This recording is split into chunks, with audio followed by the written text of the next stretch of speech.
My Secret Unicorn, The Magic Spell by Linda Chapman. Read by Naomi Wilkinson.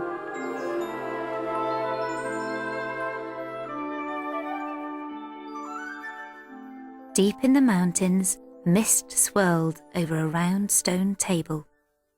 A unicorn was standing beside it. With a snort, it lowered its noble head and touched the table's surface with its golden horn. The table seemed to shiver for a moment, and then its surface began to shine like a mirror. The unicorn murmured a name. There was a flash of purple light, and the mist cleared. In the mirror, an image appeared. It was of a small, grey pony. Another unicorn came up to the table. It gazed at the grey pony thoughtfully. So, he is still looking for the right owner to free his powers, it said. The golden-horned unicorn nodded its head. His last owner was often unkind.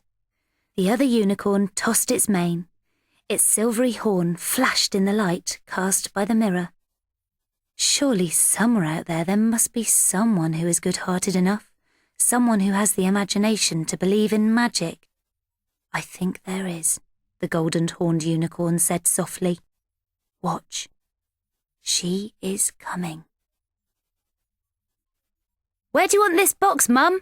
Lauren Foster asked, staggering into the kitchen. Her mum was kneeling on the floor, surrounded by packing cases. Just put it anywhere you can find a space, honey, she said. Lauren went over to the kitchen table and put the box on it. Just then, Max, her younger brother, came running in. Hot on his heels was Buddy, their 10-week-old Bernese mountain dog. The puppy came bounding across the floor to say hello and crashed into a stack of crockery that Mrs. Foster had just unpacked. A couple of plates fell off the pile with a horrible clatter. Oh, Buddy, Mrs. Foster sighed. It's not his fault, Max said. He rushed over to scoop the fluffy black and tan puppy into his arms. He just hasn't got the hang of stopping yet. Mrs. Foster laughed. Why don't you take Buddy out into the garden, she suggested. You can teach him how to use his brakes.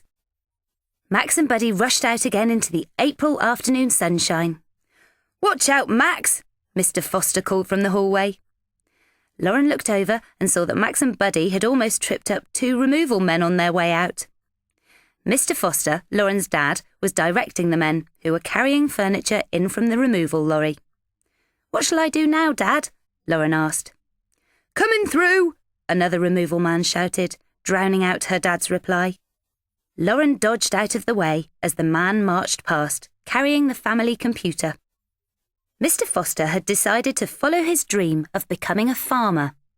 He pushed a hand through his curly brown hair. Perhaps it would be best if you went and unpacked your bedroom, honey.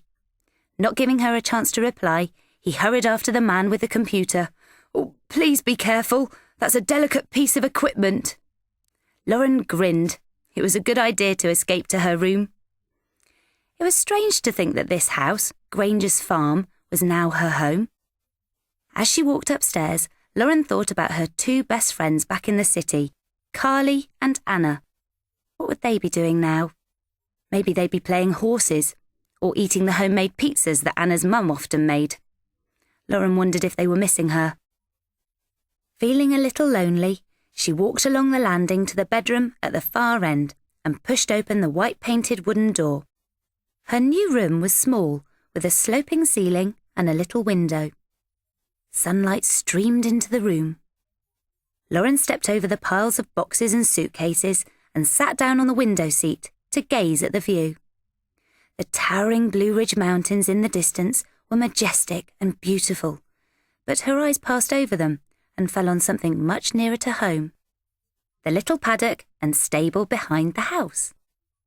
As she looked at them, her loneliness lifted. She might not know anyone here in the country, but at least she was going to get a pony. A chance to have their own animals had been the first thing her parents had promised when they told her and Max about moving from the city. Max chose to have a puppy. They'd got Buddy a couple of weeks ago, and he was already a big part of the family. Everyone loved him. But for as long as Lauren could remember, she had wanted a pony of her own. And her mum was taking her to a horse and pony sale the very next day. Lauren tried to imagine her pony. What colour would he be? How big? How old? Maybe he would be a black pony with 4 white socks, or a flashy chestnut, or a snowy white pony with a flowing mane and tail.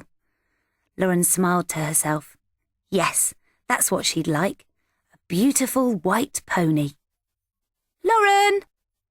Lauren's eyes shot open. It was her mum calling from the landing. Lauren went to the door.